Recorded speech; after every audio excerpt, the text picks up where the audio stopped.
Hello दोस्तों, आइए हम जानते हैं कि नवरात्रि के द्वितीय दिन माता ब्रह्मचारिणी की पूजा स्तुति कैसे करें।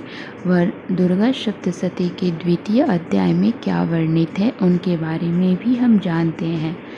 माता ब्रह्मचारिणी का स्तुति मंत्र। दधाना करपद्याभ्याम अक्षमाला कमंडलु देवी प्रसीदतु मयि ब्रह्मचारिणोत्तमा। अर्थात जिनके हाथ में अक्षमाला है और दूसरे हाथ में कमंडल है, ऐसी उत्तम ब्रह्मचारिणी रूपा माँ दुर्गा मुझ पर कृपा करें। माता ब्रह्मचारिणी को गुड़हल व कमल के फूल बहुत ही पसंद हैं। इन्हीं फूलों से माता की पूजा अर्चना करना चाहिए, माता को भोग लगाना चाहिए। माता ब्रह्मचारिणी को भोग में चीनी, मिश्री व पंचामृत बहुत ही पसंद है और इन्हीं से इनका भोग लगाना चाहिए। आइए हम जानते हैं कि दुर्गा सप्तशती का द्वितीय अध्याय। देवताओं के तेज से देवी का प्रादुर्भाव और महिषासुर सेना का वध। विनियोग।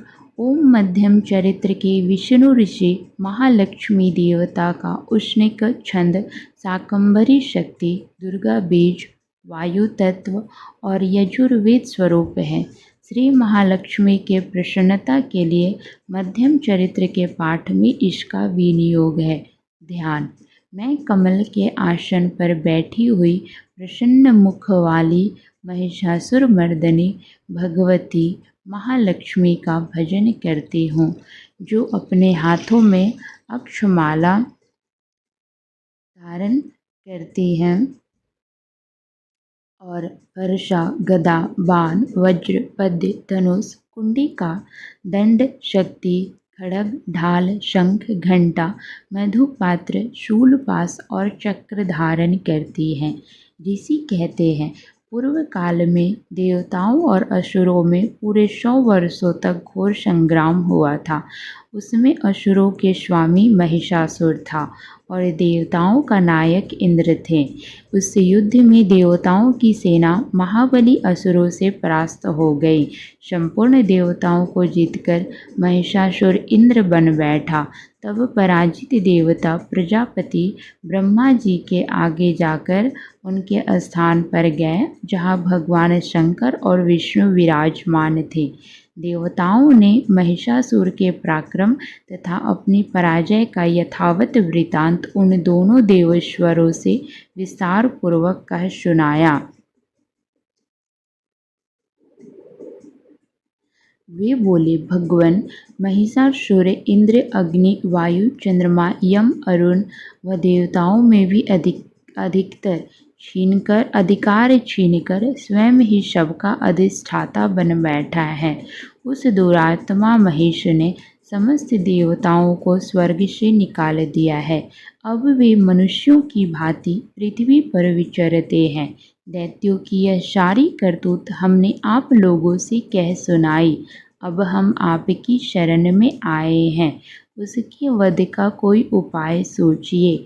इस प्रकार देवताओं के वचन सुनकर भगवान विष्णु और शिव ने दैत्यों पर बड़ा क्रोध किया। उनकी भौहें तन गई और मुख टेढ़ा हो गया। तब अत्यंत कोप में भरे हुए चक्रपाणि श्री विष्णु के मुख से एक महान तेज प्रकट हुआ। इसी प्रकार ब्रह्मा, शंकर तथा इंद्र आदि अन्य देवताओं के शरीर पर भी बड़ा भारी तेज निकला और वह सभी मिलकर एक हो गया। महान तेज का वह पुंज जाज्वल्यमान पर्वत सा जान पड़ा। देवताओं ने देखा, वहाँ उसकी ज्वालाएं संपूर्ण दिशाओं में व्याप्त हो रही थी। संपूर्ण देवताओं के शरीर से प्रकट हुए उस तेज की कहीं कोई तुलना नहीं थी। एकत्रित होने पर वह एक नारी के रूप में परिणत हो गया और अपने प्रकाश से तीनों लोकों में व्याप्त जान पड़ा। भगवान शंकर का जो तेज था, उससे उस देवी का मुख प्रकट हुआ। यमराज के तेज से उसके सिर में बाल निकल आए। श्री भगवान विष्णु के तेज से उसकी भुजाएं उत्पन्न हुई। चंद्रमा के तेज से दोनों स्तनों का और इंद्र के तेज से मध्य भाग कटि प्रदेश का प्रादुर्भाव हुआ। वरुण के तेज से जंघा और पिंडली तथा पृथ्वी के तेज से नितंब भाग का प्रकट हुआ। ब्रह्मा के तेज से दोनों चरण और सूर्य के तेज से उनकी अंगुलियां हुई। वसुओं के तेज से हाथों की अंगुलियां और कुबेर के तेज से नासिका प्रकट हुई। उस देवी के दांत प्रजापति के तेज से और तीनों नेत्र अग्नि के तेज से प्रकट हुए थे। उसी उनकी भौहें संध्या के और कान वायु के तेज से प्रकट हुए। इसी प्रकार अन्यान्य देवताओं के तेज से भी उस कल्याणमयी देवी का आविर्भाव हुआ। तदनंतर समस्त देवताओं के तेज पुंज से प्रकट हुई देवी को देखकर महिषासुर के सताए हुए देवता बहुत प्रसन्न हुए। पिनाकधारी भगवान शंकर ने अपने शूल से एक शूल निकालकर उन्हें दिया। फिर भगवान विष्णु ने भी अपने चक्र से चक्र उत्पन्न करके भगवती को अर्पण किया। वरुण ने भी शंख भेंट किया। अग्नि ने उन्हें शक्ति दी और वायु ने धनुष तथा बाण से भरे हुए 2 तरकश प्रदान किए। सहस्र नेत्रों वाले देवराज इंद्र ने अपने वज्र से वज्र उत्पन्न करके दिया और ऐरावत हाथी से उतारकर एक घंटा भी प्रदान किया। यमराज ने काल दंड से दंड, वरुण ने पास, प्रजापति ने स्फटिकाक्ष की माला और ब्रह्मा जी ने कमंडलु भेंट किया। सूर्य ने देवी के समस्त रोमों कूपों में अपनी किरणों का तेज भर दिया। काल ने उन्हें चमकती हुई ढाल और तलवार दी। क्षीर समुद्र ने उन्हें उज्ज्वल हार और कभी न जीर्ण होने वाले 2 दिव्य वस्त्र भेंट किए। साथ ही उन्होंने दिव्य चूड़ामणि, 2 कुंडल, कड़े और उज्ज्वल अर्धचंद्र, सभी बाहुओं के लिए केयूर, दोनों चरणों के लिए निर्मल नूपुर, गले की सुंदर हंसली और सभी अंगुलियों में पहनने के लिए रत्नों की बनी अंगूठियां भी दी। विश्वकर्मा ने अत्यंत निर्मल फरसा भेंट किया। साथ ही अनेक प्रकार के अस्त्र और अभेद्य कवच भी दिए। इनकी सिवा मस्तक और वक्ष स्थल पर धारण करने के लिए कभी न कुम्हलाने वाले कमलों की मालाएं दी। जलधि ने उन्हें सुंदर कमल का फूल भेंट किया। हिमालय ने सवारी के लिए सिंह तथा भांति भांति के रत्न समर्पित किए। धनाध्यक्ष कुबेर ने मधु से भरा पान पात्र दिया और संपूर्ण नागों के राजा शेष ने, जो इस पृथ्वी को धारण करते हैं, उन्हें बहुमूल्य मणियों से विभूषित नागाहार भेंट दिया। इसी प्रकार अन्य देवताओं ने भी आभूषण और अस्त्र शस्त्र देकर देवी का सम्मान किया। तत्पश्चात उन्होंने बारंबार अट्टहास पूर्वक उच्च स्वर से गर्जना की। उनके भयंकर नाद से संपूर्ण आकाश गूंज उठा। देवी का वह अत्यंत उच्च स्वर से किया हुआ सिंहनाद कहीं समा न सका। आकाश उनके सामने लघु प्रतीत होने लगा। उससे बड़ी जोर की प्रतिध्वनि उत्पन्न हुई, जिससे संपूर्ण विश्व में हलचल मच गई और समुद्र कांप उठे। पृथ्वी डोलने लगी और समस्त पर्वत हिलने लगे। उस समय देवताओं ने अत्यंत प्रसन्नता के साथ सिंहवाहिनी भवानी से कहा, देवी तुम्हारी जय हो। साथ ही महर्षियों ने भक्ति भाव से विनम्र होकर उनका स्तवन किया। संपूर्ण त्रिलोकी को क्षोभग्रस्त देख दैत्यगण अपने समस्त सेना को कवच आदि से सुसज्जित कर हाथों में हथियार ले सहसा उठकर खड़े हो गए। उस समय महिषासुर ने बड़े क्रोध में आकर कहा, आह, यह क्या हो रहा है। फिर वह संपूर्ण असुरों से घिरकर उस सिंहनाद की ओर लक्ष्य करके दौड़ा और आगे पहुंचकर उसने देवी को देखा, जो अपनी प्रभा से तीनों लोकों को प्रकाशित कर रही थी। उनके चरणों के भार से पृथ्वी दबी जा रही थी। माथे के मुकुट से आकाश में रेखा सी खींच रही थी तथा वे अपने धनुष की टंकार से सातों पाताल लोकों को क्षुब्ध किए देती थी। देवी अपनी 1000 भुजाओं से संपूर्ण दिशाओं को आच्छादित करके खड़ी थी। तदनंतर उनके साथ दैत्यों का युद्ध छिड़ गया। नाना प्रकार के अस्त्र शस्त्रों के प्रहार से संपूर्ण दिशाएं उद्भासित होने लगी। चिक्षु नामक महान असुर महिषासुर का सेना नायक था। यह देवी के साथ युद्ध करने लगा। अन्य दैत्यों की चतुरांगिनी सेना साथ लेकर चामर भी लड़ने लगा। 60,000 रथियों के साथ आकर उदग्र नामक महादैत्य ने भी लोहा लिया। 1 करोड़ रथियों के साथ चलकर महाहनु नामक दैत्य युद्ध करने लगा, जिनकी रोए तलवार के समान तीखे थे। वह आशिलोमा नामक महादैत्य 5 करोड़ रथी सैनिकों सहित युद्ध में आ डटा। 60 लाख रथियों से घिरा हुआ बास्कल नामक दैत्य भी उस युद्ध भूमि में लड़ने लगा। पारिवारिक नामक राक्षस हाथी सवार और घोड़सवारों के अनेक दल तथा 1 करोड़ रथियों की सेना लेकर युद्ध करने लगा। बिडाल नामक दैत्य 5 अरब रथियों से घिरकर लोहा लेने लगा।